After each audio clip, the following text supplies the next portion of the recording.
You know, over the past few months, U.S. Representative Ed Case has been walking through neighborhoods across his district, holding walk story sessions to hear firsthand the top concerns from his constituents. And U.S. Representative Ed Case is here in the Hilo. I think you are our first member of our congressional delegation to visit us, so we're so stoked.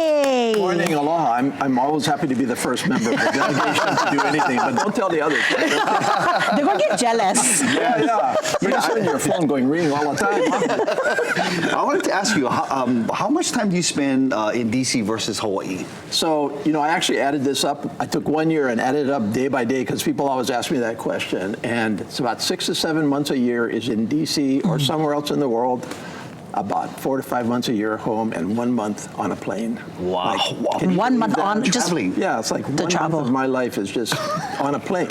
Wow. Mostly it's on the sleeping time, so I guess I just lose a month of sleep or something like that. But yeah, no, I'm in D.C. about 6 months a year. But we're fortunate that you, there's all kinds of technology nowadays, but a lot of times when you come back, you still find a way to stay connected with your constituents through your walk stories.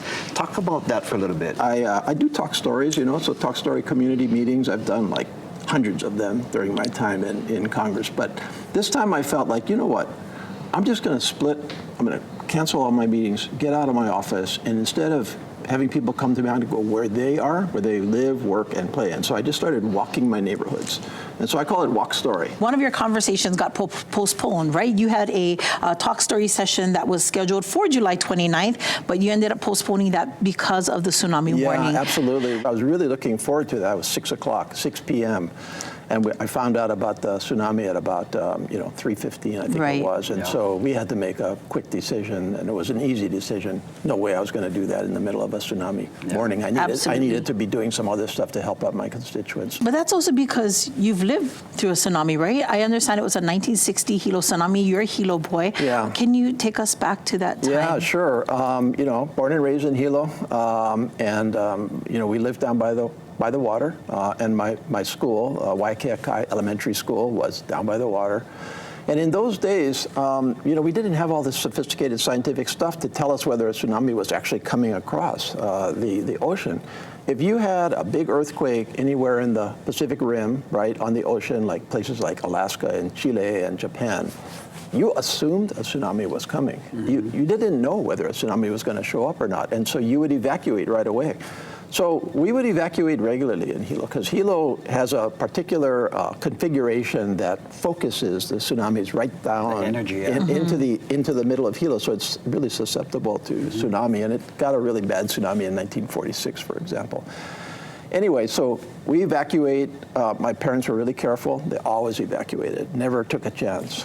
And I remember 1960, we evacuated, and we went up to high ground to our friend's house. We went and hung with the friends for the night. And in the morning, I woke up, and my dad said the tsunami actually came, and Hilo is destroyed. And I remember driving back through Hilo. I have a distinct memory, even though I was a young man, of just the devastation, just the sheer devastation. Something like 80 people died, including some teachers at my school. So when I heard that warning, I thought, this could be the real thing. And of course, we now know much more precisely whether a tsunami is coming, but still, you don't take a chance with it. I can tell, getting a little emotional talking about it, that it shaped the person you are today and how your decision-making process, having this affection for the people of Hawaii in Hilo and all across the Pai'aina. And we are so fortunate that Congressman Case has available time for us today. Yes. So coming up in about 20 minutes, we're going to ask him about the current status of Social Security and Medicare after the passage of that big, beautiful bill. But let's kick it on over to you right now. We want you to share your thoughts on our talk story with Congressman Ed Case. That's right. You can send us an email at islandlifelive@kitv.com. We also love reading your comments that are directly posted to videos on our YouTube page. So all you need to do is search out KITV.